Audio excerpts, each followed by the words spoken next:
Well,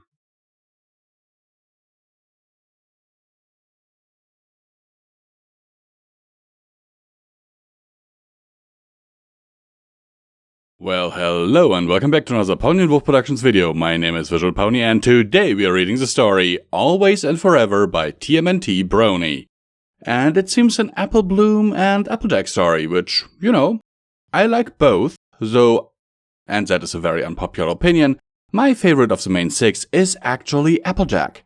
So, let's read the story, but not before I show you a list of those amazing people who keep this channel alive with their monthly donations over at Patreon. If you want to be on that list and to enable us to keep doing this, because let's face it, with our most valuable videos demonetized, we barely have any incentive of keeping to do this, and, you know, $1 a month is enough to get you early access to these things.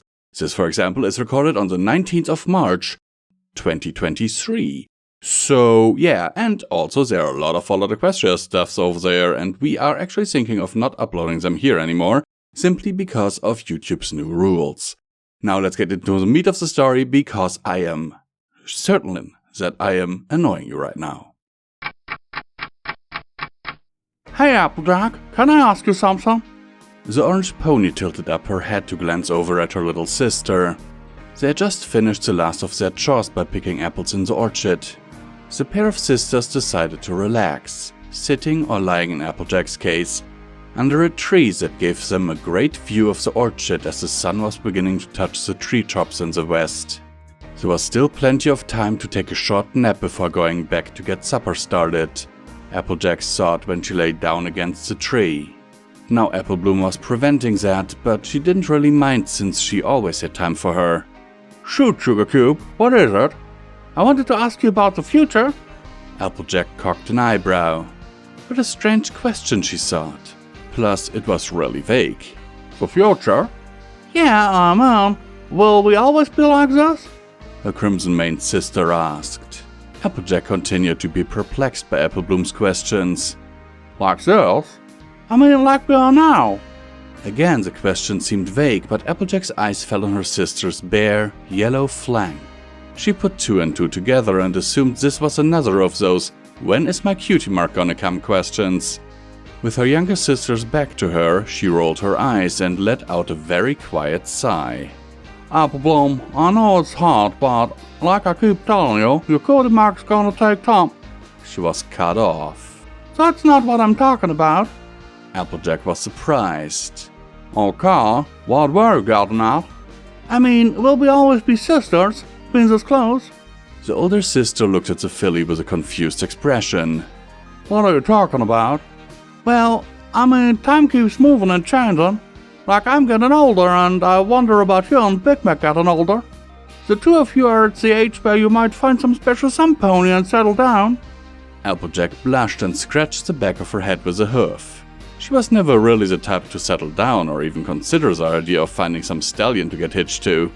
Big Mac might have been more likely to find a mare friend. Heck, she knew quite a few mares in Ponyville who were very clearly interested in him. He could have the pick of the litter if he weren't so shy. Then again, such thoughts weren't helped by Granny Smith's occasionally ribbing about bringing home a stallion or mare so she could have some great grandbabies before she had to leave this world. And then there's me. I still haven't figured out what I'm gonna do with my life, especially since I don't have my cutie mark. What happens if I got my cutie mark and it relates to something where I have to move away? And I may find some pony to marry and such, and well... Applejack was sitting up now, facing Apple Bloom and listening to her sister vent her worries. This was how she was. Applejack kind of dreamed about the possibility of seeing her sister off, becoming a mare and finding a special sun pony. Though she and Big Mac would be sure the stallion would treat her right or he would get bucked straight across Equestria. Well, the time will come and I wonder if we'll still be close. What are you talking about, you silly fella? We're sisters. Applejack tried to say. Even if you do move away, I'll always be right here at Sweet Apple Acres when you need me. Apple Bloom looked at her sister with wide eyes and then turned her head down. It was quiet for a moment before Apple Bloom spoke again. But what about when you're not? Applejack tilted her head. I know that ma and Papa's and Granny Smith ain't gonna be around forever. Time will come when Big Mac and you will be old and, well, maybe you catch the flu or have an accident and... Apple Bloom rambled with her head down and her body trembling. Applejack put her hoofs on her sister's shoulder and Apple Bloom looked up with tears welling in her eyes, ready to pour down her cheeks. The older orange pony looked at her with shock. It broke AJ's heart to see her saddened. I don't want to see you go, Apple Bloom said, coming up to her sister and resting her head on her chest. Applejack stayed still and quiet for a few minutes as Apple Bloom started to sob. She then held her sister tightly for a long minute. She started stroking her sister's red mane and Apple Bloom hugged her back just as tightly, before moving her head up to face her older sister's face.